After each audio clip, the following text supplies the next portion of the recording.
Sperm count పెరగాలంటే food ఏం తీసుకోవాలి? మన డ్రై ఫ్రూట్స్ కానీ, లేడీస్ ఎగ్ హెల్తీగా ఉండాలంటే ఏం ఫుడ్ తీసుకోవాలి వాళ్ళు గాని వీళ్ళు?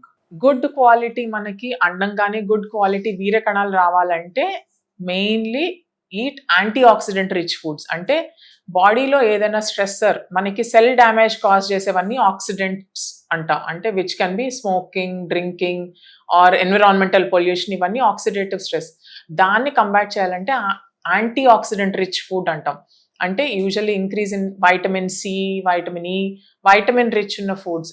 దాది మనకి ఎంత ఈజీగా దొరుకుతుంది అంటే మన ఫ్రెష్ ఫ్రూట్స్ అండ్ వెజిటబుల్స్లో you get all these vitamins and anti oxidants బాగా రిచ్గా ఉంటాయి. ఎస్పెషలీ సిట్రస్ ఫ్రూట్స్లో కానీ, లేకపోతే ఫ్లాక్ సీడ్స్, చియా సీడ్స్, ఇట్లాంటి వాటిల్లో మనం యాంటీ ఆక్సిడెంట్స్ అనేది బాగా హై ఉంటాయి. So as a routine day to day లైఫ్లో ఈ ఫ్రూట్స్ అండ్ వెజిటబుల్స్ ఇంక్రీజ్డ్ లెవెల్స్లో తీసుకోవటం, వైటమిన్ సి రిచ్ ఫుడ్స్ తీసుకోవటం వల్ల anti oxidant level in the body పెరిగి మనకి ఈ బ్యాడ్ సెల్స్ ఏదైతే బ్యాడ్ డ్యామేజ్ కాజింగ్ పొల్యూటెంట్స్ ఏవైతే ఉంటాయో వాటిని బ్యాలెన్స్ చేసి సెల్ని కాపాడుతుంది అనమాట.